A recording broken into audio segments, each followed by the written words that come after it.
आज मैं संस्कृत हिंदी बोध चैनल पर पुनः आपके समक्ष उपस्थित हूँ एक विषय को लेकर।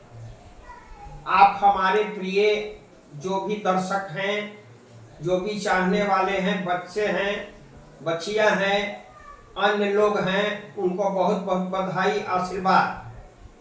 आज मैं पुनः जो स्वर संधि के बारे में मैं बता रहा था, उसी क्रम में आज पांचवा सूत्र जो है उसके बारे में मैं बताने जा रहा हूं। इसको अयादि संधि कहते हैं। स्वर संधि में मैं दीर्घ संधि, गुण संधि, वृद्धि संधि, यण संधि को बता चुका हूं। आज मैं अयादि संधि के बारे में बच्चों के बीच में मैं प्रस्तुत कर रहा हूं, जो आपके समक्ष बोर्ड पर लिखकर मैं आपके समक्ष प्रस्तुत कर रहा हूं। यह अयादि संधि का सूत्र है एचो अयवा याव, यह लिखा गया है। अयादि संधि इस सूत्र है एचो अयवा आव।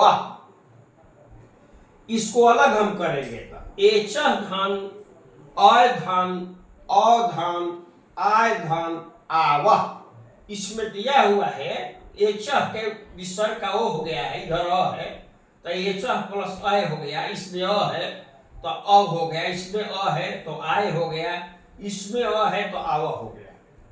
तो इसका नियम क्या है इस संधि का, जो इस पर लिखा गया है कि ए ओ अय औ के बाद में कोई भी स्वर यदि आता है तो ए का अय हो जाता है, ओ का औ हो जाता है, अय का आय हो जाता है और ओ का आव हो जाता है। जैसा कि उदाहरण में नीचे स्पष्ट किया गया है।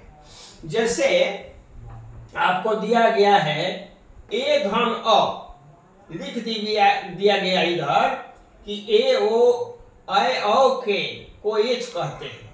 इस संधि में ए के बाद स्वर हो तो ए का अय, ओ का औ, अय का आय तथा औ का आव हो जाता है। जैसे ए है और प्लस अ है तो इसका अय हो गया। जैसे ने धन अन है तो नैन बन गया, ने में ए है, इधर अ है तो अय बन गया तो नैन बन गया।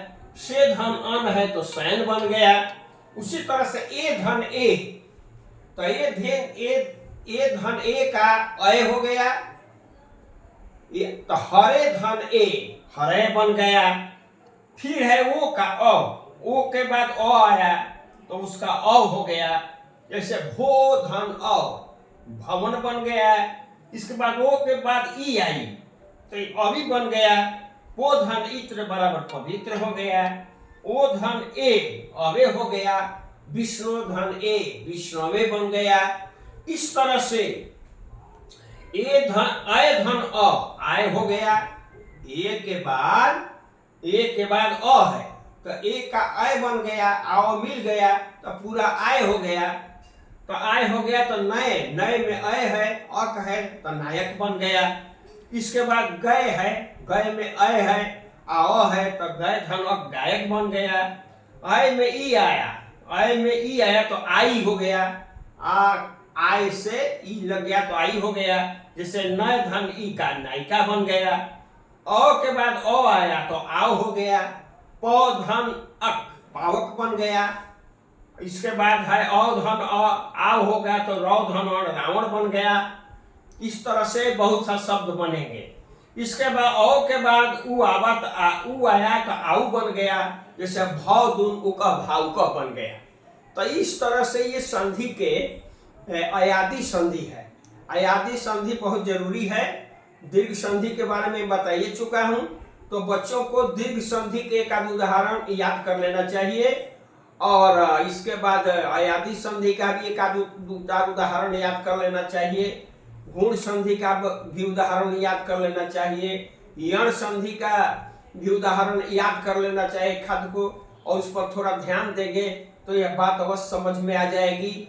और अभ्यास के लिए किताब का सहारा लेंगे, संधि का सहारा लेंगे, अन्य उदाहरणों को यदि देखेंगे तो उस उदाहरण के आधार पर व्याकरण करेंगे तो यह बात समझ में आ जाएगी।